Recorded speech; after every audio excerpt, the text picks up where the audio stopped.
Hello guys, मैं राजीव कुमार स्वामी और आप सभी का स्वागत है मेरे यूट्यूब चैनल के ऊपर। और पिछला जो वीडियो था उसमें अपन ने देखा था कि उद्योग जो होते हैं, मतलब विनिर्माण है, वो क्या होता है और उद्योगों की अवस्थिति को प्रभावित करने वाले कारक कौन कौन से थे।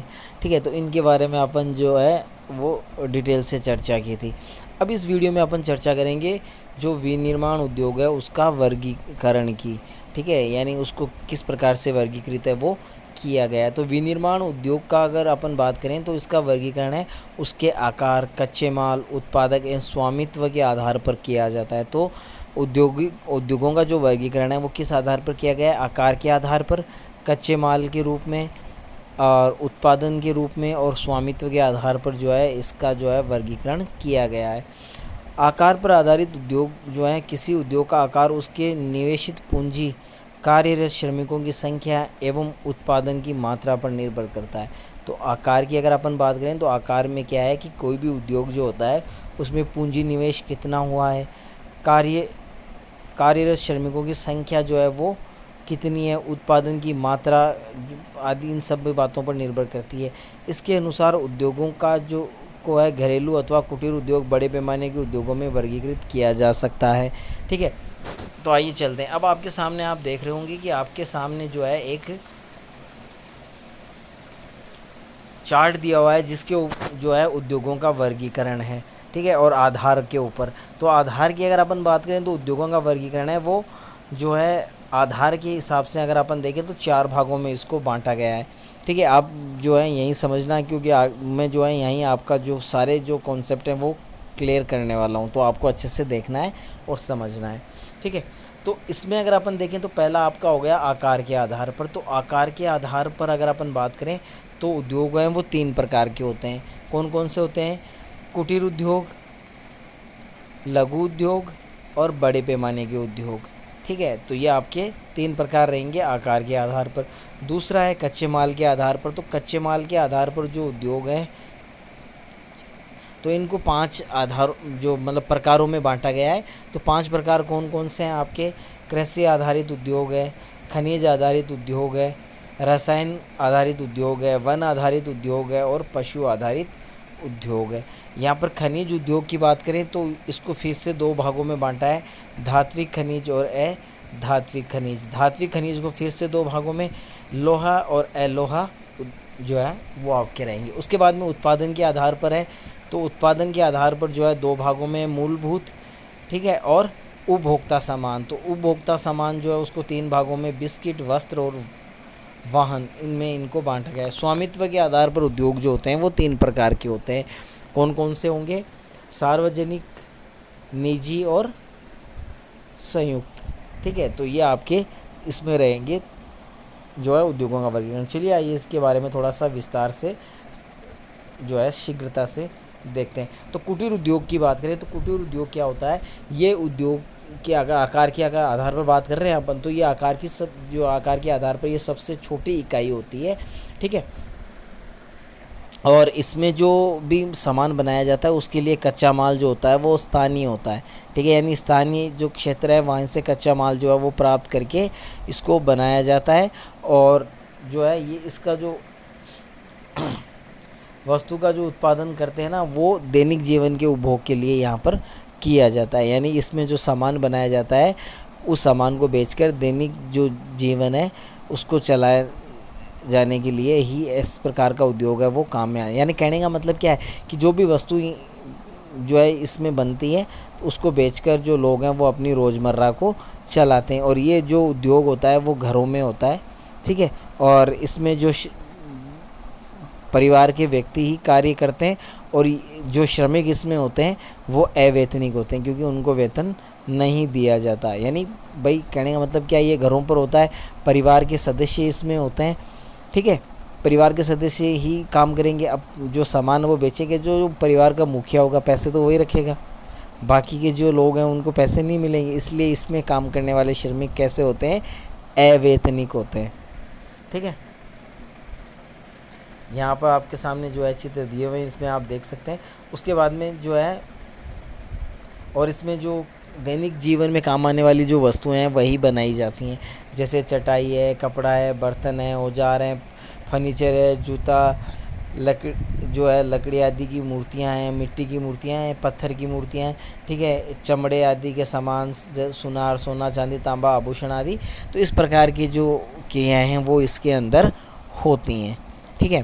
तो इसमें वही ज़्यादातर वही चीज़ें बनाई जाती हैं जो दैनिक जीवन में काम में आती हैं और घर पे बनाई जाती हैं, ये आपको याद रखना है।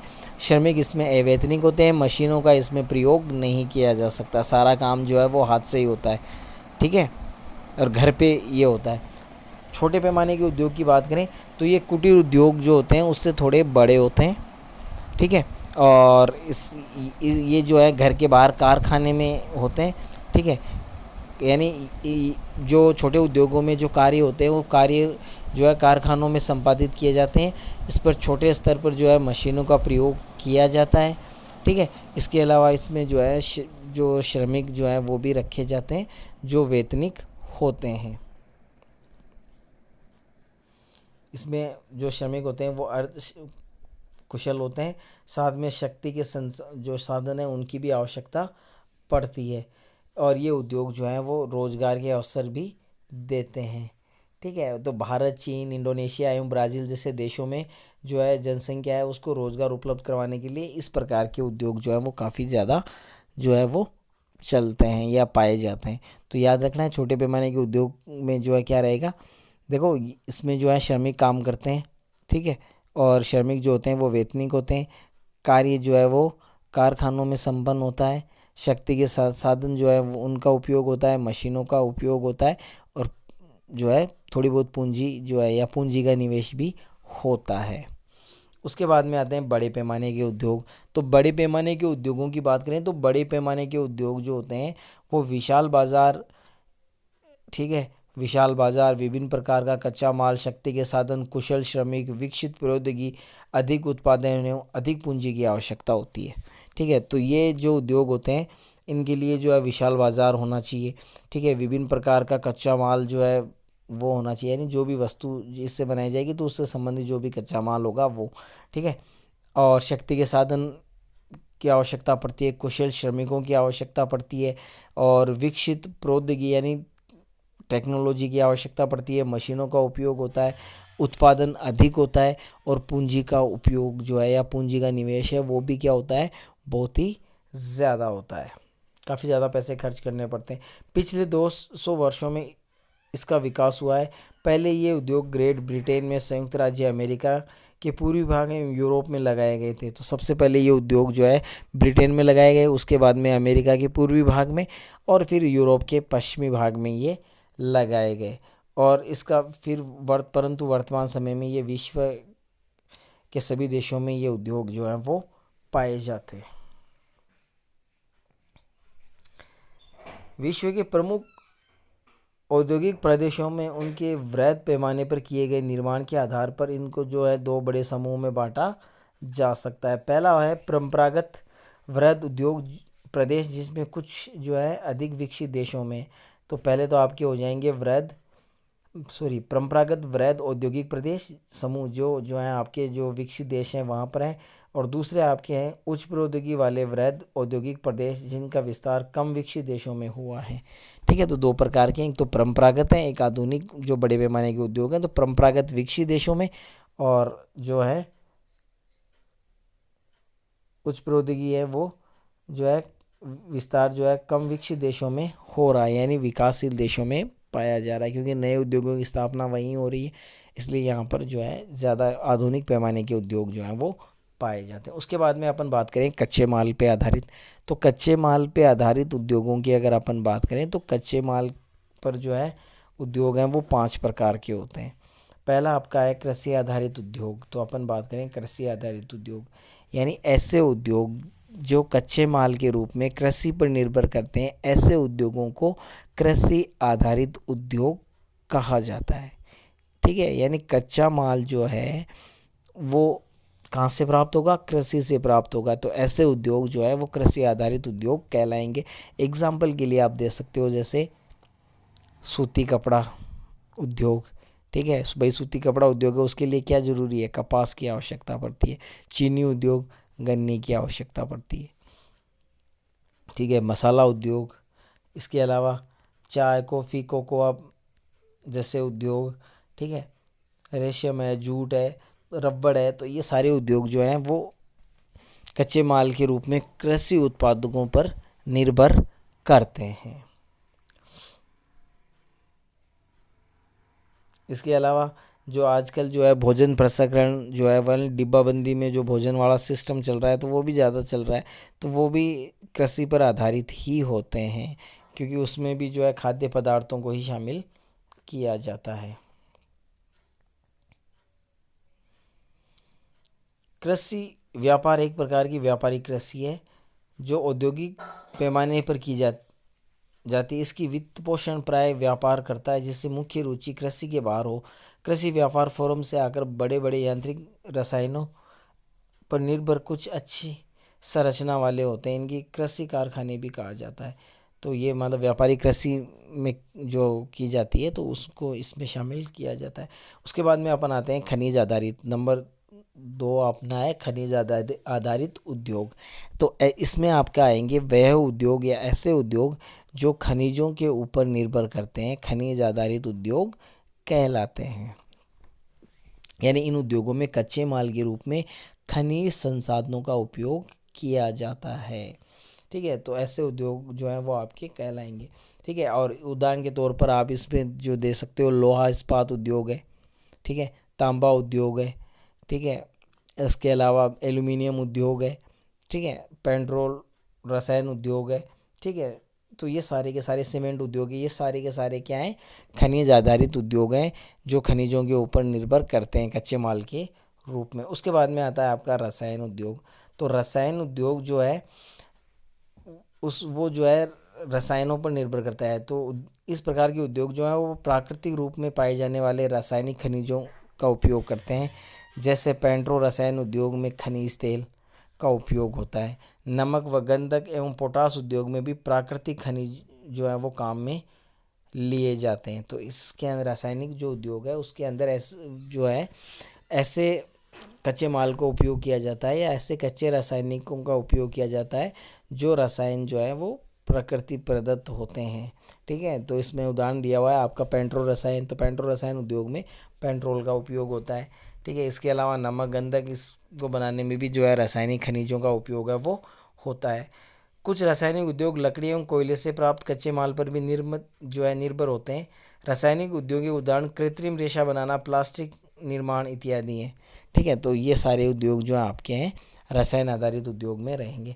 वन आधारित उद्योग, तो ऐसे उद्योग जो वनों के ऊपर निर्भर करते हैं, यानी उनको कच्चा माल जो है वो वनों से प्राप्त होता है, तो ऐसे उद्योग हैं वो आपके वन आधारित उद्योग कहलाएंगे,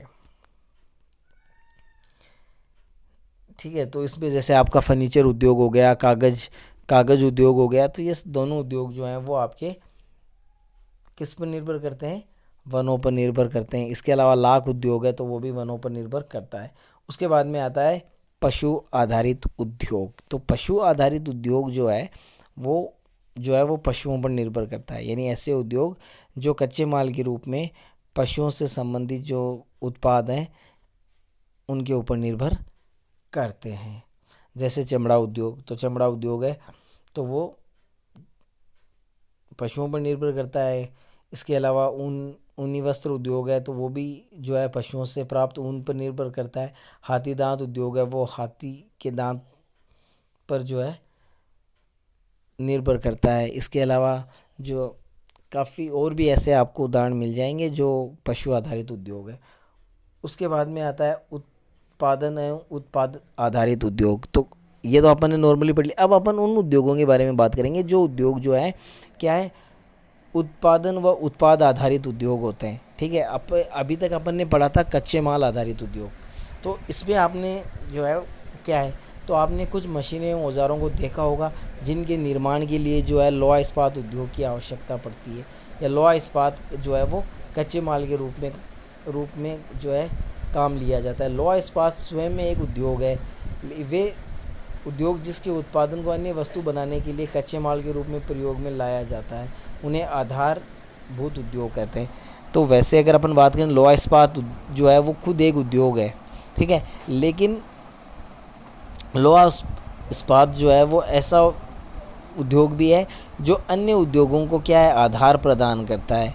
ठीक है, और यही कारण है कि लौह इस्पात उद्योग को क्या है, आधारभूत उद्योग भी कहा जाता है।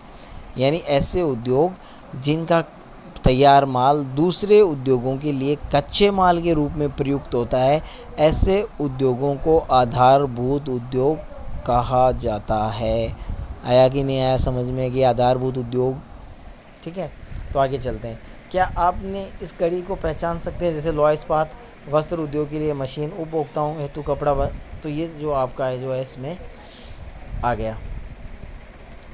उपभोक्ता वस्तु उद्योग ऐसे सामान का उत्पादन करते हैं जो प्रत्यक्ष रूप से उपभोक्ता द्वारा उपभोग किया जाता है। तो उपभोक्ता जो वस्तु जो उद्योग होते हैं वो ऐसे सामान का उत्पादन करते हैं जो उत्पादन जो है वो प्रत्यक्ष रूप से उपभोक्ताओं द्वारा खरीद लिया जाता है। ठीक है, उदाहरण के तौर पर रोटी, बिस्किट, चाय, साबुन, लिखने का कागज़, टेलीविज़न, श्रृंगार सामान इत्यादि का उत्पादन करने वाले जो उद्योग होते हैं उनको उपभोक्ता माल बनाने वाले उद्योग या गैर आधारभूत उद्योग कहा जाता है। तो पहले में अपन ने आधारभूत उद्योग, दूसरे में हो गया जो मतलब डायरेक्टली जो है उपभोक्ताओं द्वारा प्रभावित होते हैं। तो ऐसे उद्योग जो होते हैं वो गैर आधारभूत उद्योग होते हैं, या इनको आप जो है उपभोक्ता माल बनाने वाले उद्योग भी कह सकते हो। अब स्वामित्व के आधार पर आप उद्योगों का वर्गीकरण देखें तो 3 प्रकार से होता है। पहला होता है सार्वजनिक, दूसरा होता है आपका निजी और तीसरा होता है संयुक्त। ठीक है, तो निजी सार्वजनिक में क्या रहेगा कि इसमें जो सार्वजनिक जो है इसमें क्या रहेगा कि जो उद्योग जो है उन उद्योगों की स्थापना है वो सरकार करती है। यानी जो उद्योग सरकार के अधीन है उन उद्योगों को सार्वजनिक उद्योग कहा जाता है। ठीक है, और भारत में भी जो है कई ऐसे उद्योग हैं जो आज भी सरकार के अधीन है। ठीक है, और साम्यवादी देशों में तो जो है अधिकांश उद्योग हैं वो सरकार के ही अधीन है। ठीक है,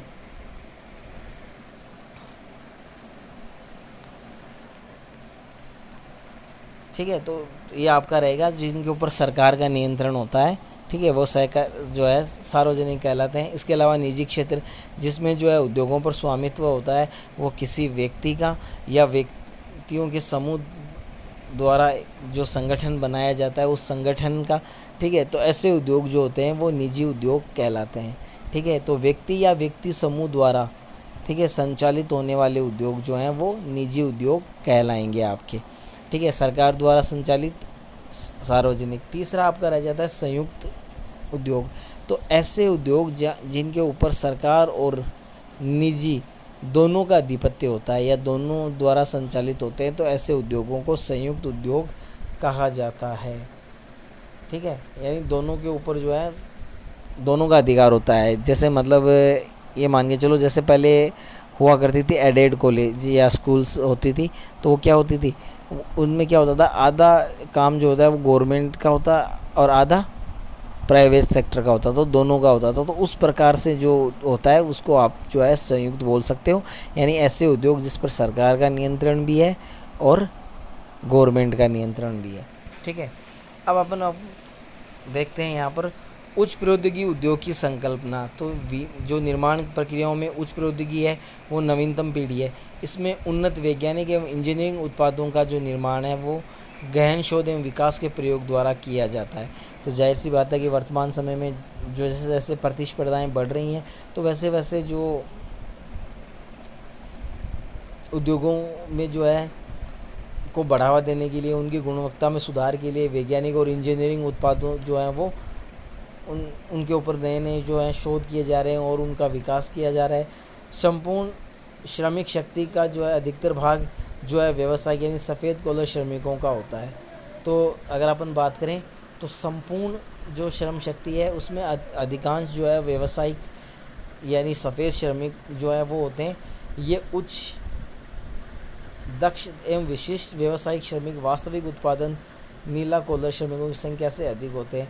उच्च प्रौद्योगिकी उद्योग ने यंत्र मानव, कंप्यूटर आधारित डिज़ाइन तथा निर्माण, धातु पिघालने एवं शोधन के लिए इलेक्ट्रॉनिक नियंत्रण एवं नए रासायनिक व औषधि उत्पाद जो है वो प्रमुख स्थान रखते हैं। तो वर्तमान समय में जो क्या है प्रौद्योगिकी की वजह से जो है नई नई चीज़ें जो है वो विकसित हो रही हैं। ठीक है, और आगे लगातार बढ़ती जा रही हैं। इसकी बात करें, इस भूदृश्यों में विशाल भवनों, कारखानों एवं भंडारों क्षेत्रों के स्थान पर आधुनिक नीचे साफ सुथरे बिखरे कार्यालय, प्रयोगशालाएं देखने को मिलती हैं। तो भूदृश्यों पर विशाल भवनों और कारखाने एवं भंडारों क्षेत्रों के स्थान पर क्या होता है कि आधुनिक नीचे और साफ सुथरे बिखरे हुए कार्यालय और प्रयोगशालाएं देखने को मिलती हैं। इस समय से जो भी प्रादेशिक व स्थानीय विकास की योजना बन रही है, इसमें नियोजित व्यवसाय पार्क का निर्माण किया जा रहा है। वे उच्च प्रौद्योगिकी का उपयोग जो प्रादेशिक संकेंद्रित हैं, आत्मनिर्भर एवं विशेषता लिए हुए होते हैं, उच्च प्रौद्योगिकी ध्रुव कहा जाता है। सैन फ्रांसिस्को के समीप सिलिकन घाटी एवं सिएटल के समीप सिलिकन वन औद्योगिक ध्रुव प्रौद्योगिकी ध्रुव के अच्छे उदाहरण हैं। तो यहाँ पर देखो उदाहरण दिया हुआ है अमेरिका का, जो यहाँ पर सैन फ्रांसिस्को जो है उसके पास जो है सिलिकन घाटी है और सिएटल के पास जो है सिलिकन वन प्रौद्योगिकी है। तो ये जो है प्रौद्योगिकी ध्रुव के अच्छे उदाहरण हैं। क्या अपने भारत में कुछ प्रौद्योगिकी ध्रुव विकसित हो रहे हैं? तो हाँ जी, बिल्कुल हो रहे हैं। बेंगलुरु जो है इसका उदाहरण है। ठीक है। विश्व अर्थव्यवस्था में निर्माण उद्योग का जो है बड़ा योगदान है। तो आज अगर अपन बात करें तो विश्व की अर्थव्यवस्था जो है उसमें सबसे ज़्यादा योगदान है वो किसका है? अर्थव्यवस्था में निर्माण उद्योग का योगदान है वो बहुत ही ज़्यादा है। लौह इस्पात उद्योग, वस्त्र, मोटर गाड़ी निर्माण, पेट्रोल, रसायन एवं इलेक्ट्रॉनिक्स विश्व के प्रमुख उद्योग हैं। तो ये विश्व के सबसे प्रमुख उद्योग हैं जिनका उपयोग सबसे ज़्यादा किया जा रहा है या सबसे ज़्यादा जो है ये महत्वपूर्ण रहते हैं। काफ़ी ज़्यादा अर्थव्यवस्था इनके ऊपर डिपेंड करती है। तो इस प्रकार से आपके जो उद्योग का चैप्टर है वो या जो द्वितीय क्रियाएँ हैं वो समाप्त हुआ। नेक्स्ट वीडियो में तृतीयक व्यवसाय के साथ फिर से मिलेंगे। तब तक के लिए नमस्कार, धन्यवाद।